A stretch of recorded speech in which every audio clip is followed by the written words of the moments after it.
지난해 식량 자급률이 50%선 아래로 붕괴됐습니다. 우리 국민이 소비한 식량의 절반 이상을 수입으로 충당한 셈인데 국내 생산 기반 약화로 인한 지속적인 자급률 하락이 우려됩니다. 농협이 소비자들이 언제 어디서나 구매할 수 있도록 편의를 높이기 위해 온 오프라인 결합 매장 확대에 나섰습니다. 당일 배송 체계 구축에도 박차를 가하고 있습니다. 법원이 수입 바나나와 포장 쪽파를 상장 예외 품목, 즉 도매시장에 경매하지 않고도 중도매인과 직접 거래할 수 있도록 지정한 것에 대해 취소 판결을 내렸습니다. 이번 판결이 향후 가락시장에 어떤 영향을 미칠지 주목됩니다. 폭염으로 인해 가축 생산성이 떨어져 9월 축산물 가격의 변동이 클 것으로 전망됩니다. 특히 달걀과 닭고기의 경우 물량 부족으로 값이 크게 오를 것으로 보입니다. 여러분 안녕하십니까? NBS 뉴스 24입니다. 우리나라의 식량 자급률이 50% 아래로 뚝 떨어졌습니다. 농지 면적이 줄어들고 국내 생산 기반이 약화됐기 때문인데 이 같은 자급률 하락세는 앞으로 계속될 것으로 보입니다. 먼저 박동민 기자의 보도입니다. 국내 식량 자급률 50% 선이 무너졌습니다. 식량 자급률이란 한 나라의 식량 소비량 중 어느 정도가 국내에서 생산 조달되는지를 나타내는 비율입니다. 농림축산식품부가 최근 펴낸 2018 양정 자료에 따르면 2017년 잠정 식량 자급률은 48.9%로 2016년보다 1.9%포인트 하락했습니다. 우리 국민이 소비한 식량의 절반 이상이 외국산 농산물로 충당된 겁니다.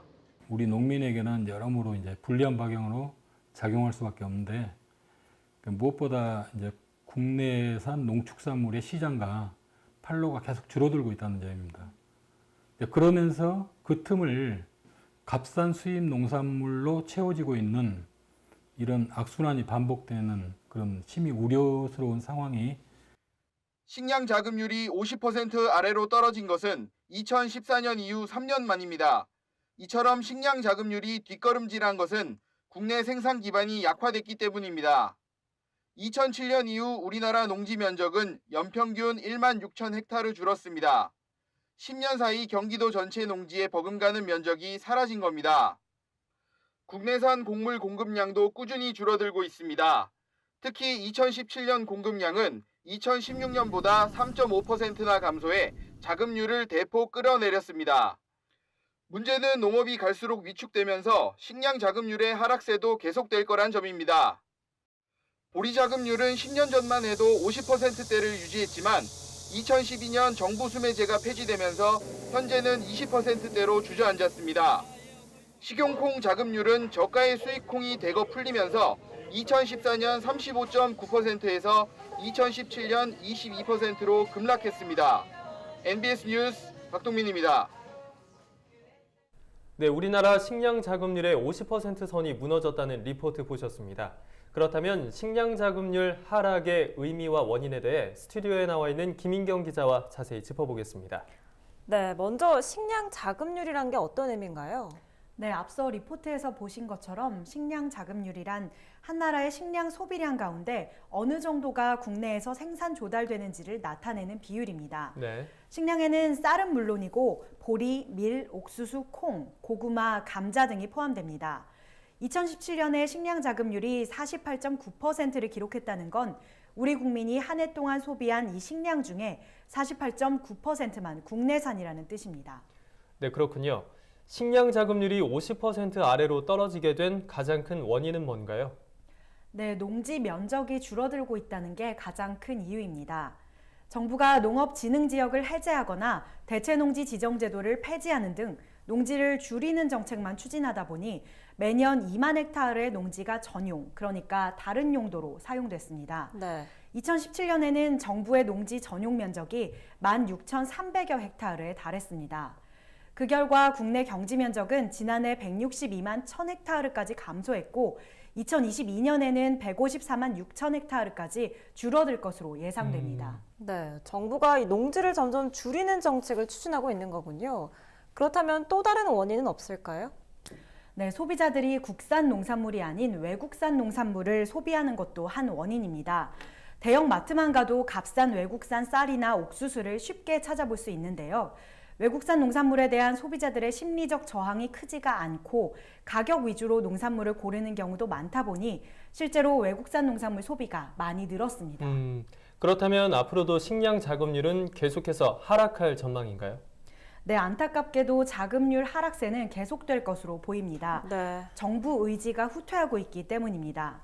정부가 지난 2월 농업농촌 및 식품산업발전계획, 이른바 농발계획을 내놓으면서 2022년 식량자급률 목표치를 55.4%로 제시했는데요. 네. 기존 목표치 60%에 비하면 4.6%포인트 낮은 수치입니다. 목표를 높여 잡고 부단히 노력해도 모자란 상황에 목표치까지 낮춰 잡으면서 정부가 식량 자급률을 높일 의지가 없는 것 아니냐는 비판의 목소리가 나오고 있습니다. 네, 정부의 의지가 참 중요할 것 같습니다. 김인경 기자 오늘 수고했습니다. 인터넷과 일반 판매장을 가리지 않고 더 싸고 질 좋은 상품을 찾아다니는 똑똑한 소비자들이 늘고 있습니다. 이에 발맞춰 농협이 온 오프라인이 결합된 매장을 늘리는 것을 비롯해 원스톱 쇼핑 체계를 구축하는 데 박차를 가하고 있습니다. 농협이 모바일 쇼핑 사업 관련 모든 업무를 농협 하나로 유통으로 일원화하기로 했습니다. 이에 따라 그동안 농협 경제지주 모바일 쇼핑 사업부가 관장하던 이 하나로마트의 장보기 서비스와 영농자재몰, 쿠팡 제휴 사업 등의 업무가 농협 내 소매 유통 핵심자 회사인 농협 하나로 유통에 이관됩니다. 이를 계기로 농협 하나로 유통은 현재 계열사 매장 27곳과 지역 농축협 하나로마트 9곳에서만 운영되고 있는 온 오프라인 결합 매장을 전국 농축협 마트 260곳까지 단계별로 확대해 소비자들의 편의를 높인다는 전략입니다. 온 오프라인 옴니채널 지향적 매장을 전국으로 확대할 수 있는 기반을 마련하고 있습니다. 소비자는 전국 어디서나 신선한 농산물을 당일 배송받을 수 있도록 하고 지역 농축협의 온라인 사업 진입 장벽을 해소함으로써 농산물 판매 채널 확대와 농가소득 5천만 원 달성에도 기여할 것으로 기대하고 있습니다. 농협은 온라인 쇼핑 사업이 농협 하나로 유통에 이관되면 사업 규모가 올해 1,700억 원 수준에서 2020년엔 3천억 원까지 확대될 것으로 내다보고 있습니다. 법원이 서울 가락동 농수산물 도매시장에 포장 쪽파와 수입 바나나에 대한 상장 예외 품목 지정을 취소하라고 판결했습니다.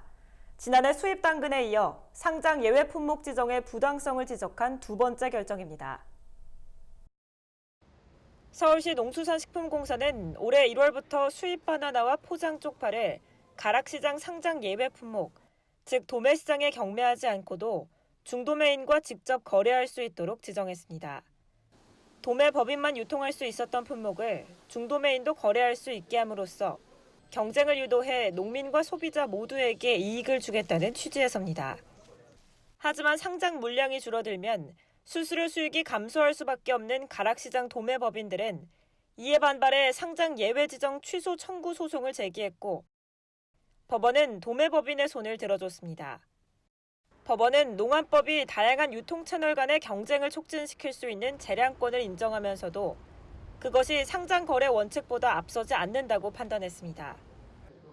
또한 포장 쪽파와 수입 바나나가 상장 예외 품목의 지정 조건에 들어맞지 않는다는 부분도 지적했습니다.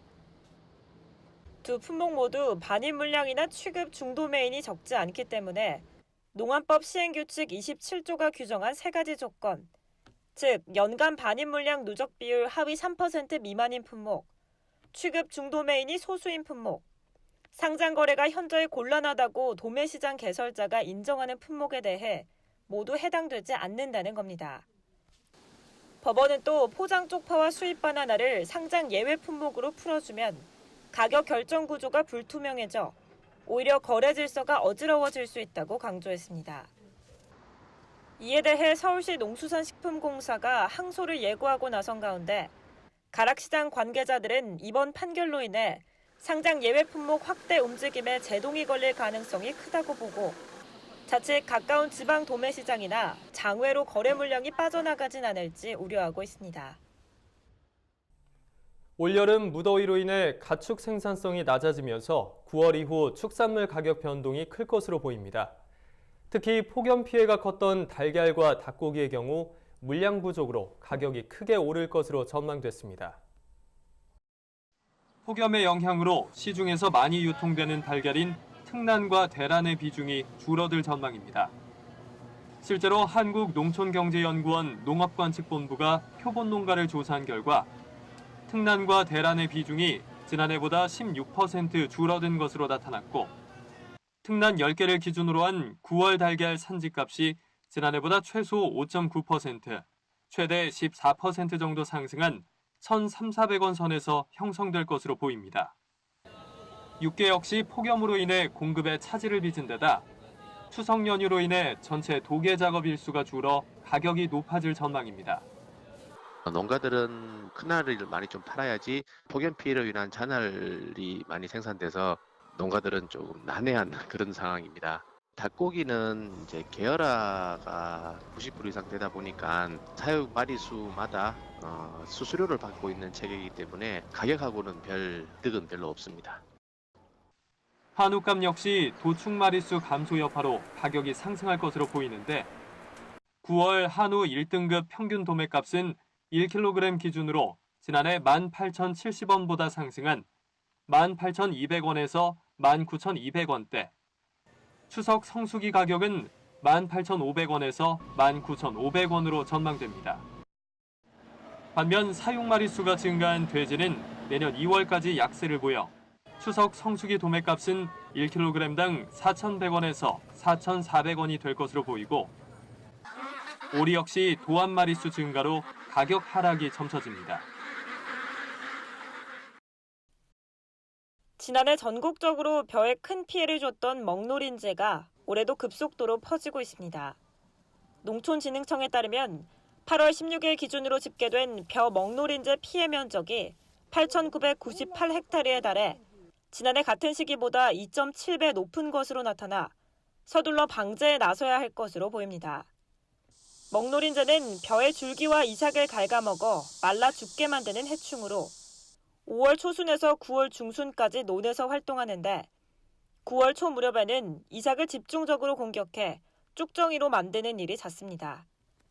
특히 먹노린재는 기온이 30도가 넘으면 오히려 생육이 활발해지는 고온성 해충으로 기온이 35도를 넘나든 올해 여름철에 번식이 더 왕성해졌다는 분석입니다.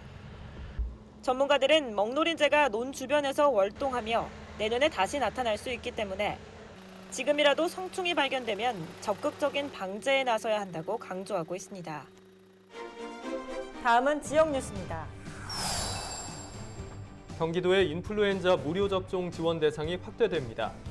기존 생후 6개월 이상에서 59개월 이하에게만 지원됐던 인플루엔자 무료 접종 혜택을 이달부터는 12세 어린이까지 받을 수 있게 됩니다. 어르신은 지난해와 동일하게 만 65세 이상부터 무료 접종이 가능합니다.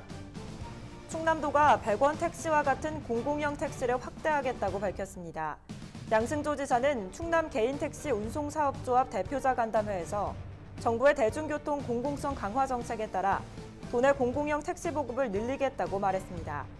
100원 택시는 대중교통이 열악한 농어촌 등에서 단돈 100원을 받고 가까운 버스 정류장에 내려주는 차량으로 양 지사는 올해 도에서 28억 원을 들여 시 지역에는 공공형 택시 사업을, 군 지역에는 농촌형 교통 모델 사업을 추진하는 등 교통 복지 증진과 택시 서비스 개선에 나서겠다고 강조했습니다. 지난 4일 새벽 충남 청양군 화성면에 있는 양계장에서 화재가 발생했습니다. 이날 화재는 4일 새벽 0시쯤 화성면 장계리의 한 양계장에서 발생했으며 불은 40여 분 만에 진화됐습니다. 이 불로 비닐하우스 개사 1개동 660제곱미터가 소실되고 종개 2,300여 마리가 폐사해 소방서 추산 3,600만 원의 재산 피해가 발생했습니다.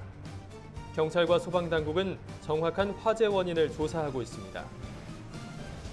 경남 고성축협의 가축 전자경매시장에서 2018 경남 한우경진대회가 열렸습니다. 경남농협은 도내 16개 시군 83두가 출품된 이번 대회에서 초음파 육질 진단과 품평회를 거쳐 밀양 박희환 농가의 경남 챔피언 타이틀을 시상했습니다. 우승한 농가는 오는 10월 중순에 열리는 전국 한우경진대회에 경남 대표로 출전하게 됩니다.